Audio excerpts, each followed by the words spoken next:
지난 3일 서울 고등법원 이재용 삼성전자 회장이 입을 꾹 다문 채 법정으로 들어갑니다.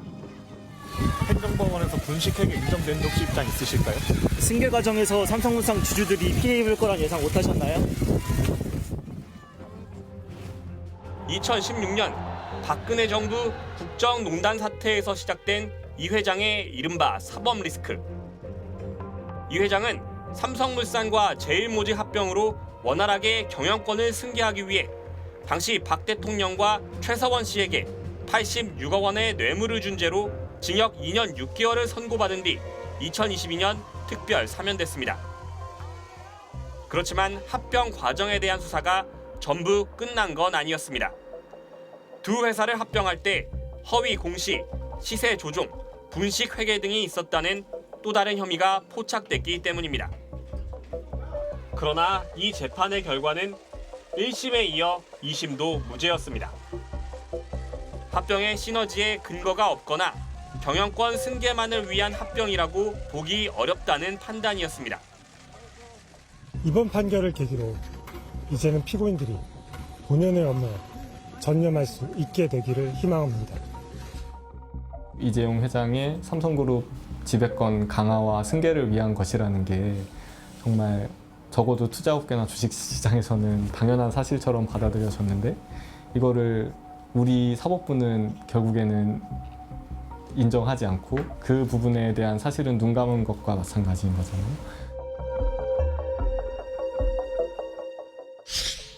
이어서 곽성규 기자와 한국 산업의 중추인 반도체, 그중에서도 핵심인 삼성전자 이야기를 나눠보겠습니다. 그동안 재계와 여러 언론에서 삼성전자의 장애물이라고 주장한 이재용 회장의 사법 리스크가 일단락되는 분위기입니다. 네, 경영권 승계를 원활하게 하기 위한 뇌물은 유죄로 결론 났지만 그 발단이 된 합병에서의 미심쩍은 행동들은 무죄라는 판결이 나오고 있는 건데요.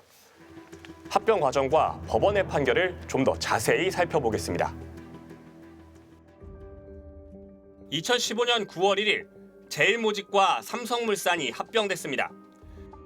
이제 모직과 물산은 합병을 통해 성장성과 안정성을 갖춘 균형 있는 사업 폴리폴리오를 구축하였고 자신이 갖고 있던 제일모직 주식이 삼성물산 주식으로 바뀌면서 이재용 회장은 삼성물산의 최대 주주가 됐습니다. 최대 주주가 됐다는 의미는 무엇일까? 삼성그룹의 핵심은 누가 뭐래도 삼성전자입니다. 그리고 이 삼성전자의 지분을 삼성물산이 5%, 삼성생명이 8.5% 가지고 있습니다. 여기에 물산은 생명의 지분도 19.3% 가지고 있습니다. 사업의 핵심이 삼성전자라면 지배 구조의 핵심은 삼성물산이란 뜻입니다. 즉, 이재용 회장 중심의 지배 구조가 완성됐다는 뜻입니다. 이세돌 지분은 없고 이건 회장 지분만 있는 상태였어요. 그러다 보니까 이 삼성전자를 궁극적으로 이재용 회장이 지배하는 게 승계의 가장 큰 목적인데 이렇게 물산이 그 이건희 회장 주식을 다시 증여한다든지 상속한다면 세금도 많이 들고 하기 때문에 그 이제 최적이 바로 삼성물산을 제일모직을 일부 가져가고 그다음에 물산을 합병하는 거. 그래서 논란은 끊이지 않았습니다. 두 회사의 합병 비율은 제일모직 1대 삼성물산 0.35. 삼성물산 대주주였던 미국계 사모펀드 엘리엇은 이 회장 지분이 있는 제일모직의 가치는 고평가한 반면 삼성물산의 가치는 저평가했다며 소송전까지 벌였습니다. 이 회장에게 더 많은 삼성물산 지분이 가게 된다는 의혹이었습니다. 삼성 측은 당시 주가를 기준으로 산정된 정당한 합병 비율이라고 반박했습니다. 또 다른 삼성물산 대주주 국민연금이 합병에 찬성하면서 합병은 승인됐습니다. 양사의 합병이 무슨 재승계나 이런 쪽과는 관계가 없고 그 당시 삼성물산과 제일모직 그 임직원들이 열심히 뛴 것 같습니다. 이어진 국정농단 사건 국정조사와 특검 수사 과정에서 이재용 회장은 유죄를 선고받았고 문영표 당시 복지부 장관과 홍한선 국민연금 기금운용본부장도 합병 찬성으로 국민연금에 거액의 손실을 입힌 죄로 징역형을 선고받았습니다. 문영표 장관이 전 장관이 지시 있었다는 증언 왜 나온다고 생각하세요? 잘 말씀드리고 있습니다. 이후 의문은 제일모직의 기업 가치가 높아진 이유인 삼성 바이오로직스란 회사로 이어졌습니다. 신산업인 바이오 의약품 분야에 진출하기 위해 설립된 바이오로직스와 그 자회사 바이오에픽스. 제일모직은 바이오로직스 지분 46%를 가진 최대 주주였습니다. 이 바이오로직스의 가치가 19조 원까지 평가되면서 덩달아 제일모직의 주식 가치도 삼성물산을 추월할 수 있었기 때문입니다. 삼성바이오는 자회사 에피스를 설립할 때 미국 제약사 바이오젠의 투자를 받았습니다. 바이오젠이 원하면 에피스의 지분을 최대 49.9%까지 내줘야 하는 콜옵션 조건이 포함돼 있었습니다. 콜옵션은 회계상 부채로 잡아야 하는데 그 규모는 1조 8천억 원으로 평가됐습니다. 이를 반영하면 오히려 삼성바이오가 장부상 자본 잠식에 빠지게 되는 상황. 하지만 합병 전 삼성 측은 이 콜옵션 문제를 투자자들에게 자세히 알리지 않았습니다. 바이오젠이 갖고 있는 콜옵션도 공정가치로 평가를 하게 됨에 따라 지금 삼성바이오로직스에 굉장히 큰 부채 인식과 자본 잠식과 손실이 발생하게 됐다. 이걸 어떻게 해결해야 되느냐. 여기서부터 지금 그 이슈가 시작이 된 거거든요. 이후 합병이 완료된 뒤 삼성바이오는 자회사 에피스에 대한 회계 처리 기준 변경에 나섰습니다.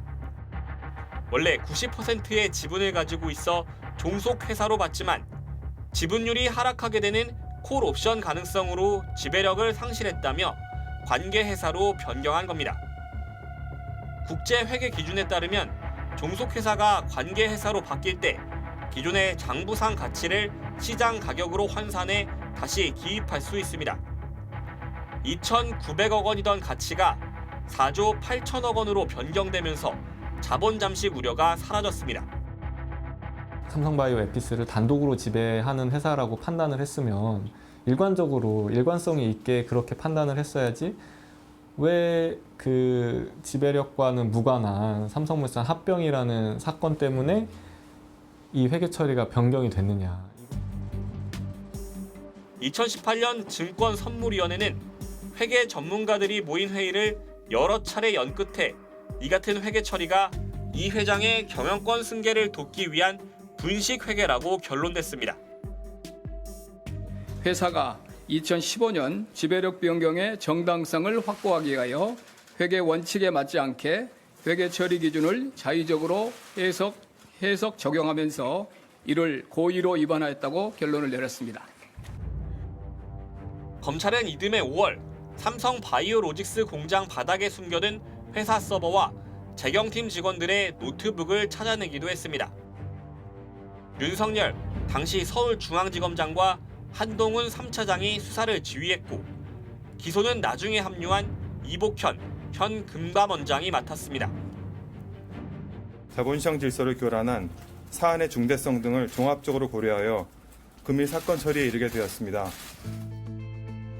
하지만 부당합병 분식회계 관련 재판에선 1심 법원과 2심 법원 모두 이재용 회장에게 죄가 없다고 판결했습니다. 재판부는 제일모직과 삼성물산 합병엔 이 회장의 지배력 강화와 사업상 목적이 병존하고 있었고 지배력 강화가 삼성물산의 이익과 상충되는 관계도 아니기 때문에 두 회사의 합병은 경영권 승계 작업의 일환이라고 본 대법원 판결과 이번 무죄 판결이 배치되는 건 아니라고 설명했습니다. 또 공시가 일부 미흡한 사실은 인정되나 이를 회계 처리 재량을 벗어난 것이라고 단정할 수 없다고 판단했습니다. 공장 바닥을 뜯어내고 찾아낸 서버와 노트북에 대해서도 압수수색 절차가 잘못됐다며 증거로 받아들이지 않았습니다. 이 삼성물산과 제일모직의 합병이 그 승계 작업에서 핵심적인 과정 중 하나라는 게 이제 진단 재판들에서 다 드러났는데 그 판결들이 이게 싹 무시가 되고, 그리고 이 삼성에서 조직적으로 이 합병을 준비했다는, 이 지배력 강화를 위해 합병을 준비했다는 그런 증거들이 다 무시가 된 게 이해하기 어려운 부분이라고 할 수 있습니다. 그런데 앞서 보셨듯이 미국발 관세 폭탄이 한국 반도체 산업에도 적지 않은 영향을 미칠 것으로 예상되잖아요. 네, 그래서 위기는 여전히 진행 중입니다. 삼성의 위기는 결국 한국 경제의 위기라고 해도 과언이 아닐 텐데요. 위기의 근본적인 원인을 제대로 진단할 필요가 있습니다. 삼성의 잃어버린 10년, 잃어버린 시간 누가 책임지나? 언론들은 최근 삼성이 겪고 있는 위기도 이재용 회장이 장기간 수사와 재판을 받았기 때문이란 분석을 내놨습니다. 수사 책임자였던 이복현 금감원장은 사과했습니다. 법원을 설득할 만큼 충분히 단단히 준비되어 있지 결과적으로 못했다는 점에서 이유 여러 불분하고 국민들께 사과드리겠습니다. 최근 삼성이 내놓은 스마트폰인 갤럭시 S25는 역대 최대 사전 판매량을 기록했습니다. IT 전문 외신들은 S25에 탑재된 모바일 프로세서에 대한 호평을 이어갔습니다. 이는 역설적으로 삼성이 마주한 위기를 보여주기도 합니다. 이 모바일 프로세서는 삼성의 자체 칩인 엑시노스가 아니라 퀄컴사의 스냅드래곤이기 때문입니다. Now, the true highlight of the Galaxy S25 is the Snapdragon 8 Elite for Galaxy that's crammed inside of here. And yes, it is the 8 Elite for Galaxy because basically the two prime cores have been given a bit of a kick up the twat and overclocked. 삼성전자의 문제는 시스템 반도체를 생산하는 파운드리 분야에서 대만 TSMC와의 격차를 줄이지 못하고 있고, 인공지능 반도체의 필수적인 HBM에서도 SK 하이닉스에 뒤처지고 있으며, 절대 강자였던 메모리 분야에서도 경쟁자들에게 따라잡힐 조짐을 보이고 있다고 요약할 수 있습니다. 아다시피 HBM의 실패는 경영 전략의 실패입니다. DRAM 같은 경우나 낸드든 다른 경쟁사, 그러니까 마이크론과 하이닉스인데요. 요거 대비해서 1년 정도 앞서했던 것이 지금 1년 가까이 뒤지게 됐어요. 그러면 2년이 뒤져버린 거죠, 지금. 이 위기가 과연 이 회장의 부재 때문이었을까? 삼성전자가 HBM 개발 조직 축소라는 오판을 한 2019년엔 이 회장이 국정농단 사건 2심에서 집행유예를 선고받고 경영에 복귀한 뒤였습니다. 이때 이 회장은 비전 2030을 발표하며 2030년까지 시스템 반도체 분야에서도 1위를 차지하겠다는 목표를 발표하기도 했습니다. 파운드리를 포함한 시스템 반도체 분야에서도 당부하신 대로 확실한 1등을 하도록 하겠습니다. 이후 대법원의 파기환송으로 징역형이 확정되며 다시 수감 생활을 시작했지만 문재인 정부는 이 회장을 가석방했고 윤석열 정부는 이 회장을 사면했습니다. 승계 논란이 불거지고 9년 동안 이 회장이 형사처벌로 자리를 비운 기간은 약 1년 7개월이었습니다. 경제개혁연구소가 기업 범죄로 총수가 유죄 판결을 받은 재벌 9곳의 상장 계열사들을 분석했더니 총수에 대한 형사처벌은 경영에 어떤 부정적 영향도 주지 않은 것으로 나타났습니다.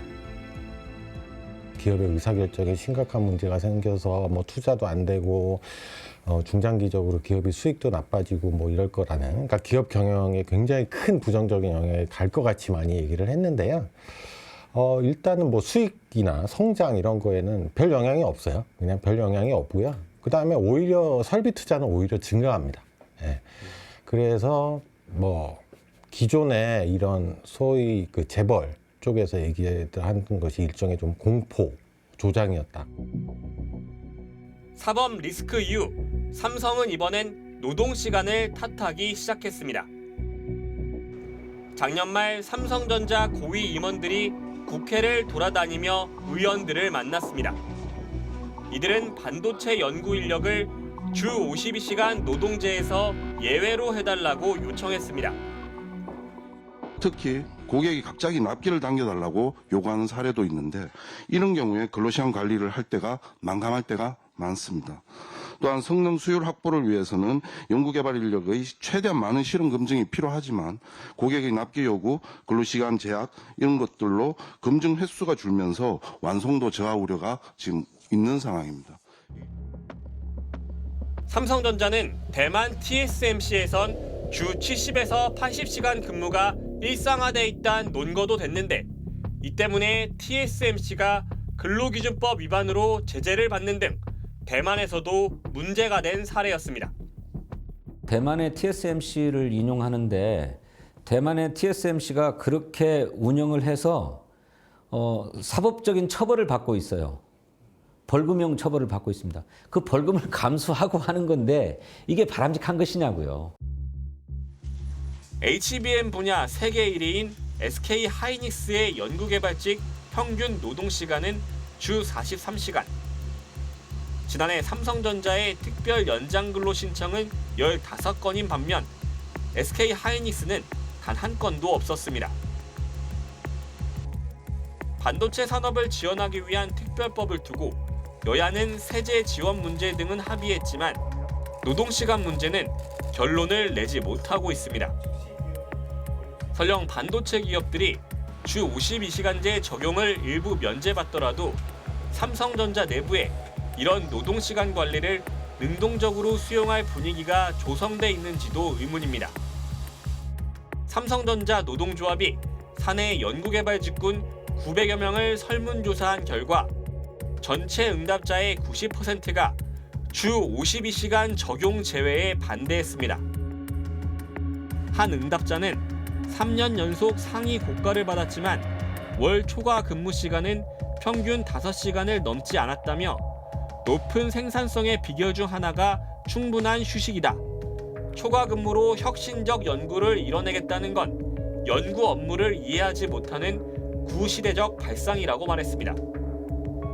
또 다른 응답자는 업무와 유관한 사항들이 연중 무휴로 지속돼 휴식 시간에도 압박 상태에서 벗어날 수 없는 상황인데 경쟁력 강화를 단순하게 근무 시간 문제로 치부하는 건 어린아이 수준의 발상이라고 했습니다. 엔지니어의 창의성을 존중하지 않고 문제 중심으로 그다음에 쓸모없는 보고 같은 것들이 생기고 이렇게 되면서 비효율이 엄청나게 늘어났습니다. 생산 쪽에서 임원도 안 나오게 되고 이런 것의 인사전략 실패 같은 것들이 현재 문제인데도 불구하고 다시금 현장을 쪼고 있어요. 업황이 좋을 때는 경영자를 칭송하고 업황이 안 좋거나 어려울 때 갑자기 노동자를 압박하는 전형적인 요것이 반복된다고 볼 수가 있습니다.